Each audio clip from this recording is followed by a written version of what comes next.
Pernahkah kamu membayangkan seorang gadis kecil miskin berdiri gemetar di depan rumah mewah? Bukan untuk meminta uang, bukan untuk meminta makan, tetapi hanya untuk meminta sesuatu yang dianggap sepele oleh orang dewasa.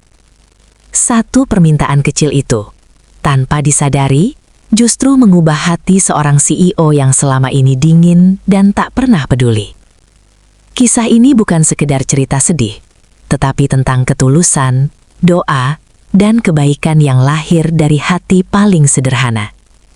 Sebelum ceritanya dimulai, pastikan kamu subscribe channel ini, like videonya, share ke orang terdekatmu, dan tuliskan pendapatmu di kolom komentar. Karena setiap dukungan dari kalian membuat kisah-kisah penuh makna seperti ini terus hidup.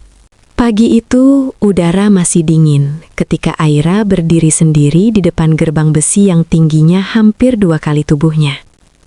Tangannya kecilawah menggenggam ujung bajunya yang sudah memudar warnanya. Seakan takut kalau kain tipis itu satu-satunya hal yang bisa memberinya keberanian. Gadis kecil berusia 9 tahun itu menarik napas pendek-pendek. Matanya menatap bangunan megah di depannya dengan rasa takut bercampur kagum.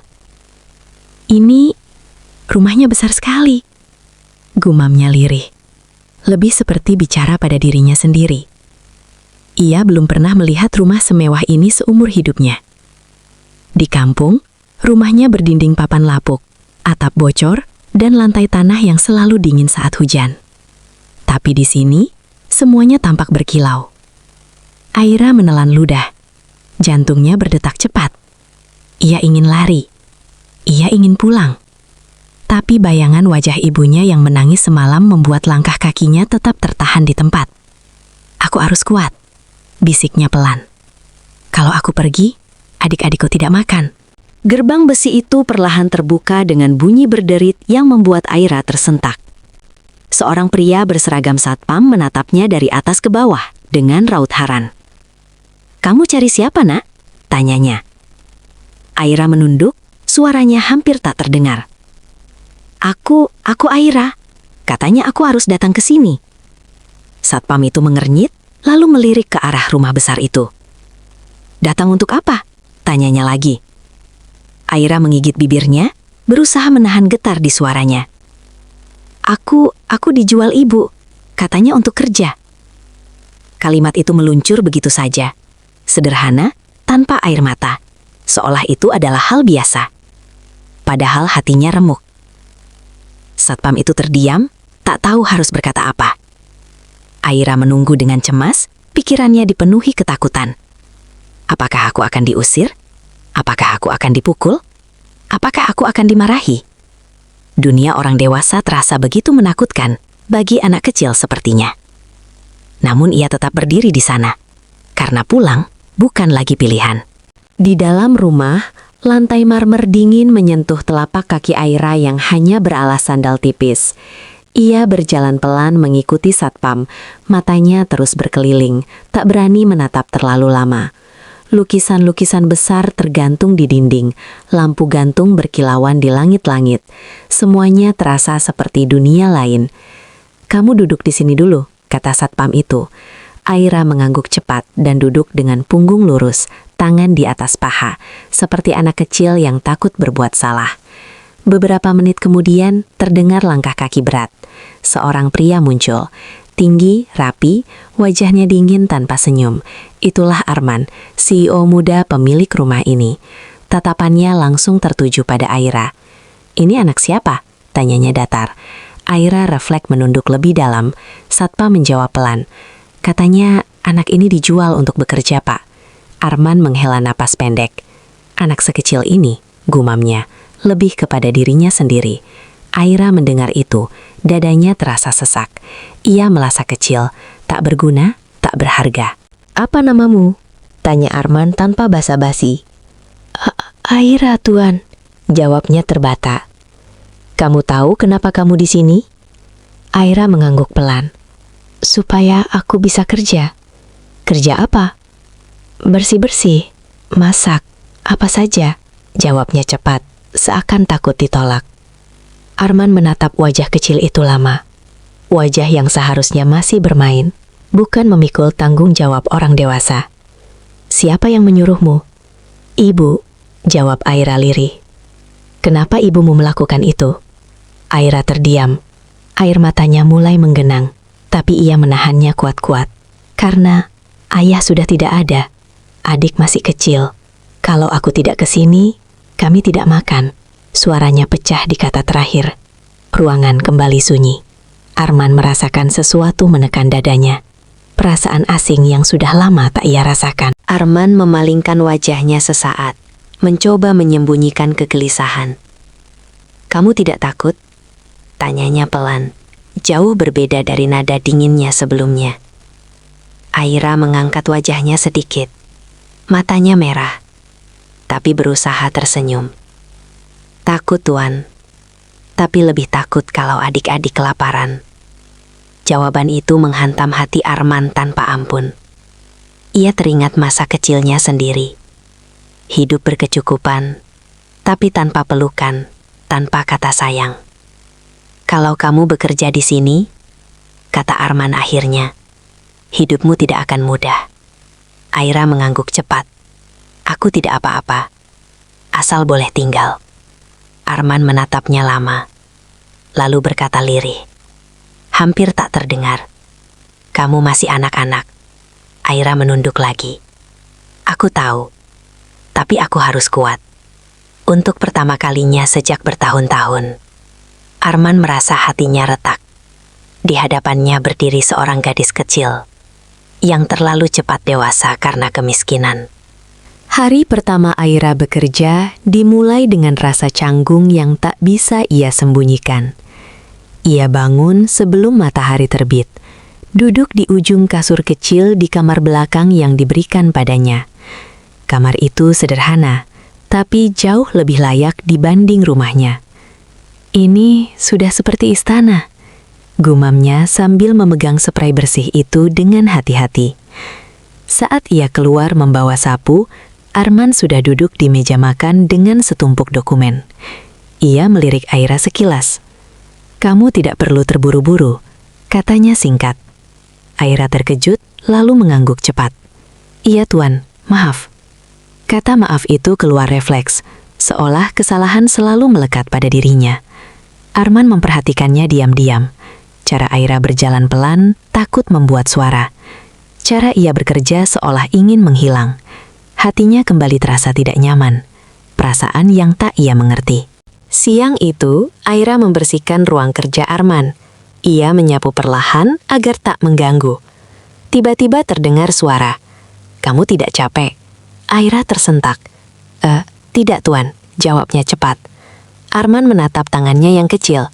Jari-jarinya kasar, penuh luka halus. "Kamu biasa bekerja seperti ini?" "Iya, dari dulu," jawab Aira pelan. "Sejak umur berapa?" "Sejak ayah sakit," katanya singkat. Arman terdiam. Ia ingin bertanya lebih jauh, tapi menahan diri.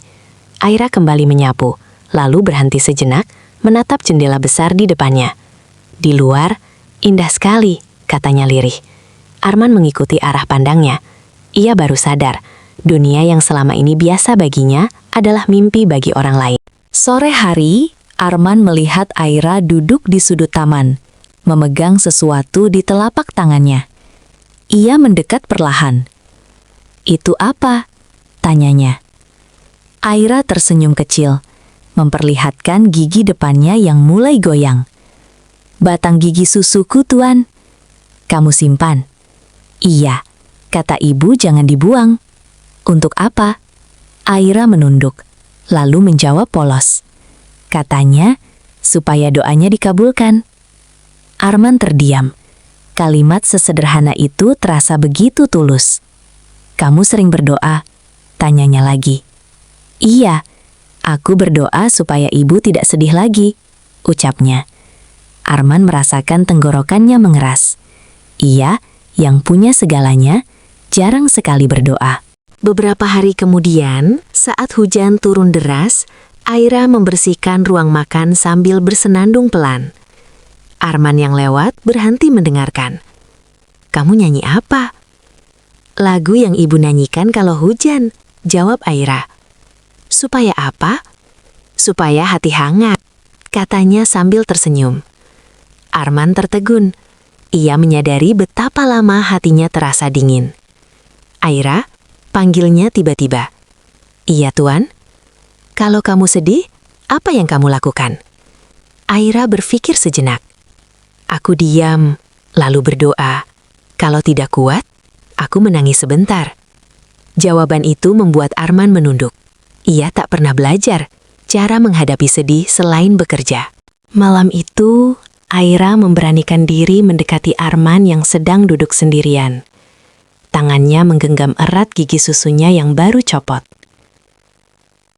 Tuan, panggilnya pelan. Ada apa? Aira ragu, lalu berkata dengan suara nyaris berbisik. Kalau boleh, apakah kamu mau memberikanku batang gigimu padaku? Arman menatapnya kaget. Apa? Aku ingin menyimpannya, supaya doaku kuat, katanya polos. Arman membeku. Pertanyaan itu sederhana, tapi menghantam hatinya. Kenapa gigiku? Tanyanya pelan. Karena kamu orang dewasa. Kalau orang dewasa baik, doanya lagi sampai. Arman tak mampu menjawab. Untuk pertama kalinya, seorang anak kecil memintanya bukan uang, bukan belas kasihan, melainkan kebaikan. Setelah pertanyaan itu terucap, keheningan panjang menyelimuti ruangan. Arman menatap Aira, lalu mengalihkan pandangannya ke jendela. Dadanya terasa sesak, seolah ada sesuatu yang menekan dari dalam. Kamu tahu apa yang kamu minta? Tanyanya pelan, bukan marah, melainkan bingung. Aira mengangguk kecil. Aku tahu aneh, Tuan, katanya lirih. Tapi aku percaya, kalau orang baik memberi sesuatu dengan ikhlas, Tuhan dengar doanya. Kalimat itu membuat Arman terdiam lebih lama. Sejak kapan ia disebut orang baik? Sejak kapan ia merasa layak disebut begitu? Ia menelan ludah, mencoba menguasai suara hatinya sendiri. Malam semakin larut, tapi Arman tak juga beranjak dari kursinya. Aira, panggilnya akhirnya. Iya, Tuan? Siapa yang mengajarkanmu berpikir seperti itu? Aira tersenyum kecil. Ibu. Ibu bilang, orang baik itu bukan yang kaya, tapi yang mau mendengar. Arman memejamkan mata. Kata-kata itu seperti menamparnya lembut, tapi menyakitkan. Ia teringat betapa sering ia menolak mendengar keluhan orang lain. Kalau aku tidak memberikan apa yang kamu minta, tanyanya pelan. Aira menggeleng cipat. Tidak apa-apa, aku tetap berdoa. Tuhan tidak marah. Malam itu, setelah Aira kembali ke kamarnya, Arman duduk sendiri dalam gelap. Untuk pertama kalinya, rumah besarnya terasa sepi. Ia menyentuh rahangnya, mengingat bagaimana selama ini hidupnya dipenuhi kesibukan tanpa makna. Seorang anak kecil, pikirnya, mengajarkanku tentang doa. Ia teringat masa kecilnya, mainan mahal, sekolah terbaik. Tapi tidak ada yang bertanya, kamu baik-baik saja? Arman tertawa kecil, getir. Mungkin aku memang orang dewasa yang miskin hati, gumamnya. Dadanya terasa panas, matanya mulai basah. Sesuatu yang sudah lama tak ia izinkan terjadi. Keesokan paginya, Arman memanggil Aira ke ruang makan. Wajahnya tampak lebih lembut dari biasanya. Duduk, katanya. Aira duduk ragu. Arman meletakkan secangkir susu hangat di depannya. Kamu harus minum sebelum bekerja. Aira menatapnya kaget. Terima kasih, Tuan. Arman menarik nafas dalam. Mulai hari ini, kamu tidak perlu bekerja berat. Aira membelahkan mata. Aku salah ya? Tidak, jawab Arman cepat. Kamu tidak salah apa-apa. Ia terdiam sejenak, lalu berkata pelan. Kamu masih anak-anak. Aira menunduk. Jarinya menggenggam ujung bajunya. Kalau aku tidak bekerja, aku boleh tinggal? Tanyanya lirih, penuh ketakutan. Arman menatapnya lama, lalu mengangguk. Kamu akan tinggal. Dan kamu akan sekolah. Aira mengangkat wajahnya perlahan. Matanya berkaca-kaca. Benarkah? Iya. Air mata Aira jatuh satu persatu. Terima kasih. Aku akan berdoa lebih keras. Arman tersenyum tipis. Untuk pertama kalinya, senyum itu terasa nyata. Di hatinya, ia tahu, seorang gadis kecil telah mengubah arah hidupnya tanpa memaksa. Hanya dengan ketulusan. Hari-hari berikutnya, hidup Aira perlahan berubah. Pagi-paginya kini diisi dengan seragam sekolah sederhana yang terasa asing di tubuhnya. Ia sering berdiri lama di depan cermin, menyentuh kain itu dengan ragu. "Ini benar punyaku?" tanyanya suatu pagi. Arman yang kebetulan lewat berhenti. "Iya, kamu pantas." Aira tersenyum lebar. Senyum yang polos dan penuh syukur. "Aku akan belajar sungguh-sungguh," katanya. Arman mengangguk pelan. Dalam hatinya, ia merasakan kebahagiaan yang tak pernah ia rasakan dari keberhasilan bisnis manapun. Suatu sore, Aira duduk di taman, menulis sesuatu di buku kecilnya. Arman menghampiri. "Apa yang kamu tulis?" "Doa," jawab Aira. "Doa apa?" "Doa supaya Tuan bahagia." Kalimat itu membuat Arman terdiam lama. "Kenapa mendoakan aku?" tanyanya. Aira mengangkat wajahnya.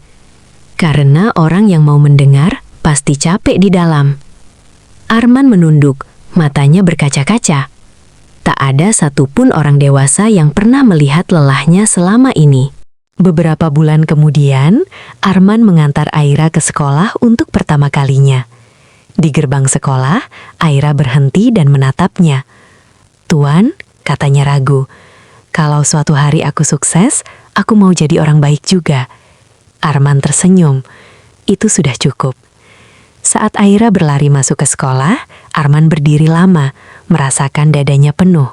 Ia sadar, memberi tak pernah membuatnya miskin, justru membuatnya utuh.